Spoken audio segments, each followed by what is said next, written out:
Beberapa waktu lalu kesehatan Nicholas semakin memburuk. Jadi yang lain untuk sementara mengesampingkan pekerjaan mereka dan kembali ke Los Angeles untuk bersamanya.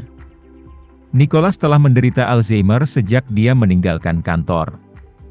Jadi dia hampir tidak pernah ke sini selama bertahun-tahun, dan ketika dia tiba-tiba kembali ke sini, dia agak bingung, jadi dia berjalan ke jendela dari lantai ke langit-langit, menghadap pemandangan Manhattan, dan mendesah pelan.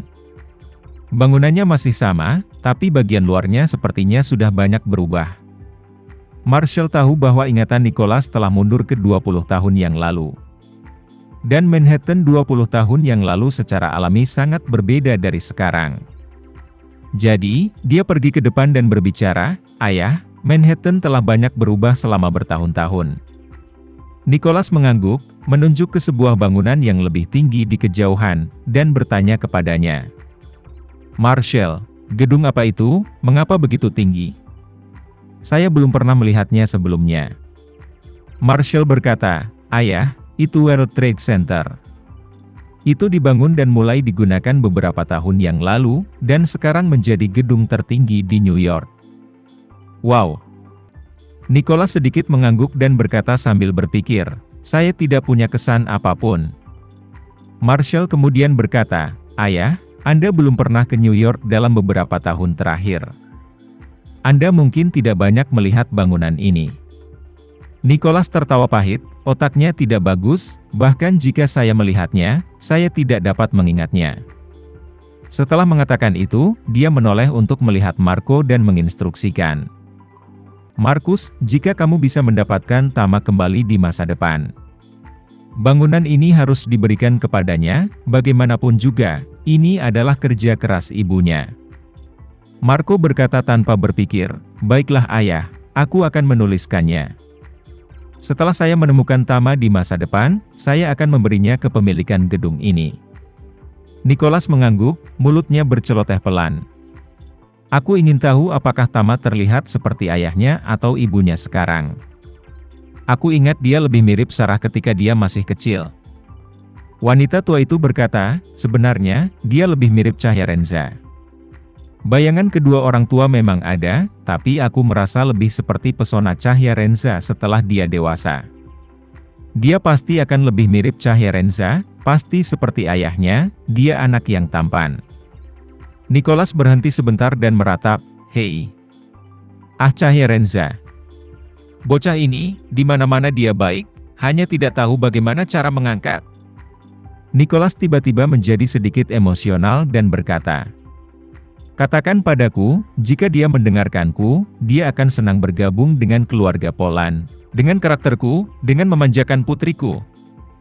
Apakah saya akan membiarkan dia menderita di keluarga Polan?" Nicholas tiba-tiba membentak, menyebabkan sekelompok orang saling memandang. Semua orang tahu bahwa ini adalah rintangan yang tidak dapat dilewati Nicholas di dalam hatinya.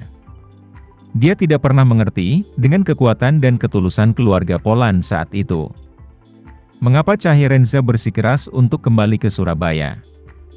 Tetapi yang lain tahu di dalam hati mereka bahwa pikiran Nicholas terlalu egois.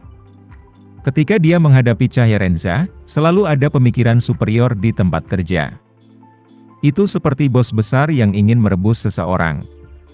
Pihak lain hanya bisa mendapatkan 1 miliar dengan pergi ke perusahaan lain. Namun ia rela menawarkan 10 miliar bahkan puluhan miliar. Semua, menurutnya, pihak lain tidak punya alasan untuk menolaknya.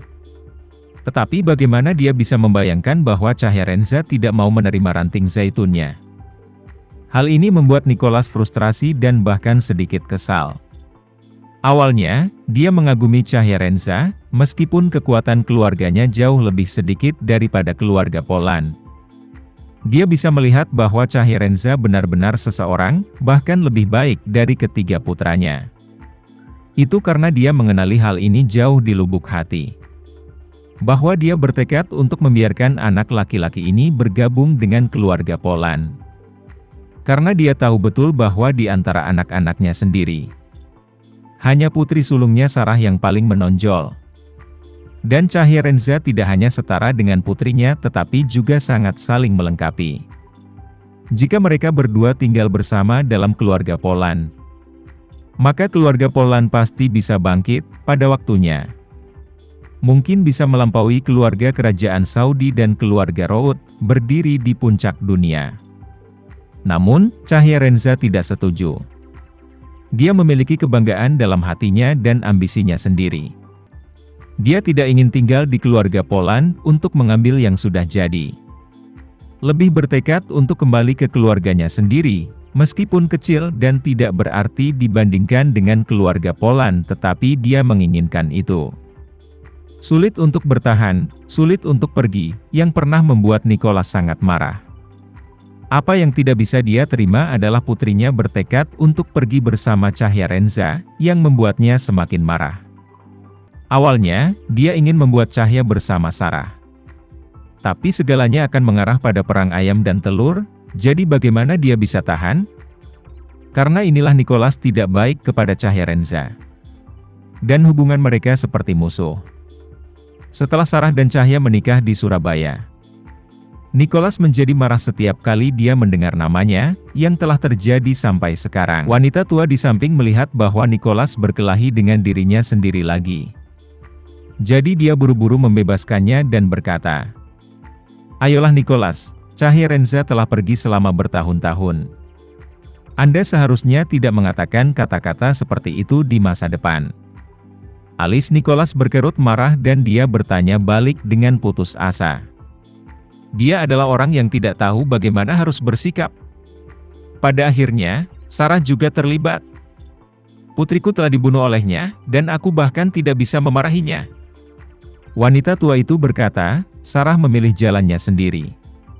Dan itu adalah keputusannya sendiri untuk hidup dan mati, bukan keputusan orang lain. Nicholas berkata dengan marah, "Kamu benar-benar tersesat dalam logika menipu diri sendiri."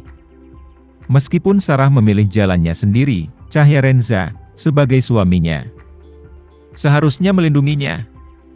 Dia seharusnya selalu merawatnya dan memikirkannya. Bagaimana mungkin dia tidak bertanggung jawab atas apa yang terjadi pada Sarah sebagai seorang suami? Wanita tua itu berkata dengan cemas dengan mata merah, "Tapi Cahyarenza tidak ada di sini lagi." Bagaimana Anda tahu dia tidak melindungi Sarah pada waktu itu? Hanya saja hal-hal di luar kemampuannya. Dia bahkan memberikan hidupnya, apalagi yang bisa kamu minta untuk dia lakukan? Nicholas berkata dengan emosional, "Tidak bisakah aku membencinya setelah dia meninggal?" Setelah mengatakan itu, Nicholas melihat sekeliling pada anak-anaknya dan bertanya, "Apakah menurutmu bahkan jika Cahyarenza meninggal, aku masih bisa membencinya?" Anak-anaknya saling berpandangan, tidak tahu harus menjawab apa. Wanita tua itu menghela nafas tak berdaya dan dengan serius mengingatkan, "Nicholas, aku harus memberitahumu dengan jelas.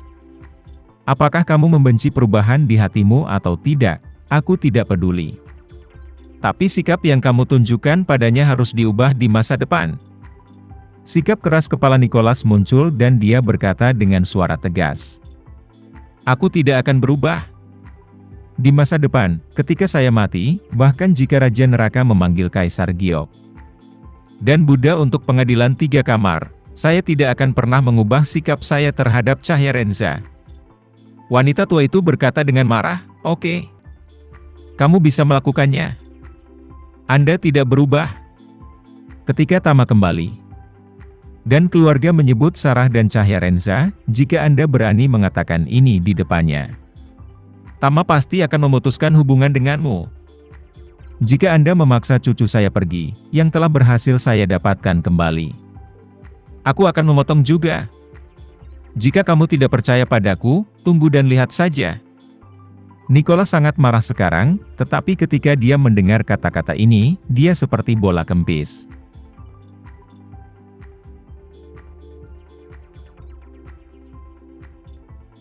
Sekian dulu ya video kali ini, kita lanjutkan lagi videonya di lain waktu. Oh iya, bagaimana menurut kalian? Semoga bisa sedikit menghibur kalian semua. Untuk teman-teman yang baru nonton jangan lupa subscribe ya hehehe. Dan kalau teman-teman ada yang ingin gabung langganan bisa langsung gabung saja untuk dapat fitur yang menarik dan sedikit membantu Mimin. Terima kasih banyak sudah menonton, sampai jumpa lagi, bye bye bye.